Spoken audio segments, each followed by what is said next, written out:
7 sum number 3 double column cash book போடுறோம். இந்த double column cash book போடும்போது உங்களுக்கு ஃபார்மட் வந்து கேட்கலாம். ஃபார்மட் என்ன உங்களுக்கு அந்த double column cash bookல எழுதுவீங்களா டேட் ரெசிப்ட்ஸ் ஆரம்பம் அதை எழுதணும். அதை நம்ம மக்கப் பண்ணி வச்சுக்கணும். double column cash book புக்கில் டிஸ்கவுண்ட்டும் கேஷும் வச்சு நம்ம போட போகிறோம். இப்போ சம் எப்படி போடுறதுன்னு பார்க்கலாம். Third sum, enter the following transactions in Agamat cash book with cash, discount and cash. So, sum எப்படி போடுதுன்னு பாருங்க.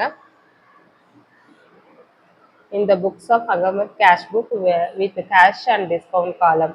It's a debit side and credit side. Debit side வந்து date, receipt, RN, LF, discount allowed, cash. The credit side date, payment, VN, LF, discount received, cash ன்னு எழுதிக்கணும். இப்போ some read பண்ணி போடலாம். October 1 cash பேலன்ஸ்னாலே opening balance to balance brought down எழுதணும். 2017 October 1 debtor சைடில் 2 balance brought down 37,500. Date 3 cash sales பண்ணும்போது cash account debtor to sales. So debtor to sales. இந்த சேல்ஸ் வந்து எங்கே இருக்குது கிரெடிட்டாரில் இருக்குது. நம்ம டேட்டார் கொண்டு வரோம் 33,000. Next date 7 paid to Velan rupees 15,850 and discount allowed 150 pay பண்ணும் போது Velan account debtor to cash. Velan account டேட்டாரில் இருக்கும்போது நம்ம கிரெடிட்டார் சைடில் எழுதுகிறோம். பை வேலன் அக்கௌண்ட்டு டிஸ்கவுண்ட் ரிசீவ்டுல 150யும் கேஷில் வந்து 15,850யும் எழுதணும். நெக்ஸ்ட் வந்து date 13 sold goods to Perumal on credit. Perumal on கிரெடிட்னும் போது இந்த டிரான்சாக்ஷன் வராது. கேஷ் டிரான்சாக்ஷன் இருந்தால் மட்டும்தான் நம்ம எடுத்துக்கணும். கிரெடிட் டிரான்சாக்ஷன் இருந்தால் ஒமிட் பண்ணிடணும். So next 15th date cash withdrawn for personal expenses. Personal expenses வந்தாலே நம்ம என்ன எழுதிக்கணும், வித்ரான் ஆர் பர்சனல்னா ட்ராயிங்னு எழுதிக்கணும். Drawing account debtor to cash வரும். ட்ராயிங் அக்கௌண்ட் டேட்டாரில் இருக்கிறதுனால நம்ம கிரெடிட்டாரில் எடுத்துக்கிறோம். 15th date drawing account 4,800.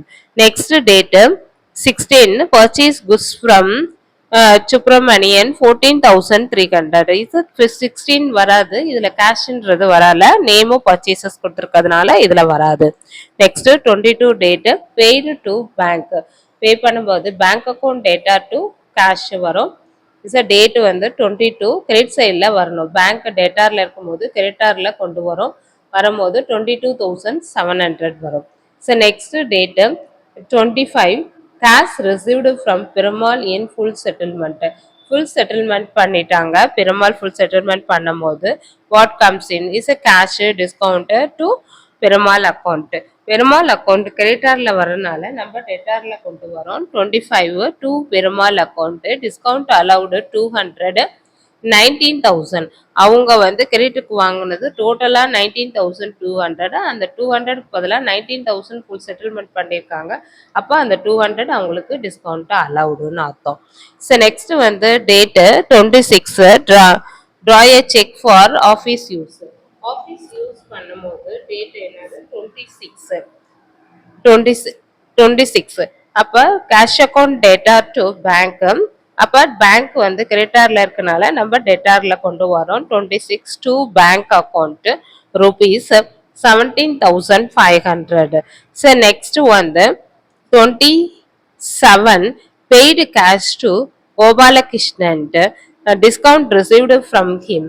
So discount இருக்கு 27 பை கோபாலகிருஷ்ணன் 50 rupees வந்து உங்களுக்கு டிஸ்கவுண்ட் ரிசீவ்டு. அவங்க பே பண்ணது ரிசீவ் பண்ணது வந்து 2,950 rupees.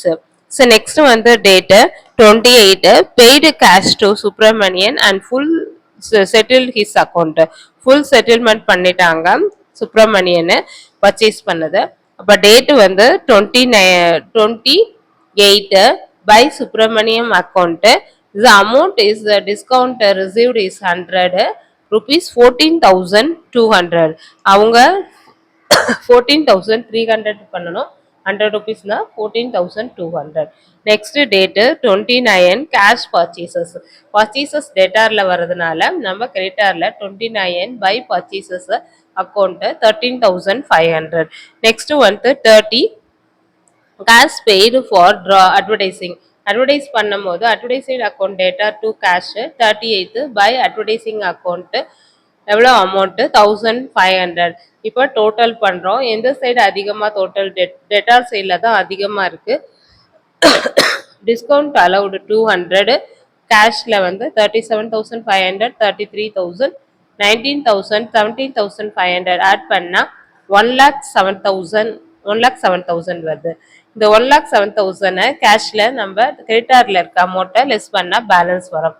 15,850, 4,800, 22,700, 2,950, 14,200, 13,500, 1,500 இது எல்லாத்தையும் ஆட் பண்ணி 1,07,000 சப்ராக்ட் பண்ணோம்னா பேலன்ஸ் வந்து 31,500 வருது. இந்த date last date 31 by balance carried on. இந்த balance carried on next month ப்ராடவுனா மாறும். இந்த டெட்டார் சைடில் நவம்பர் 1 to பேலன்ஸ் ப்ராடவுன் 31,500. இந்த சம்ம இதோட முடியுது. இந்த சேனலை சப்ஸ்கிரைப் பண்ணுங்க, லைக் பண்ணுங்க, ஷேர் பண்ணுங்க. தேங்க்யூ.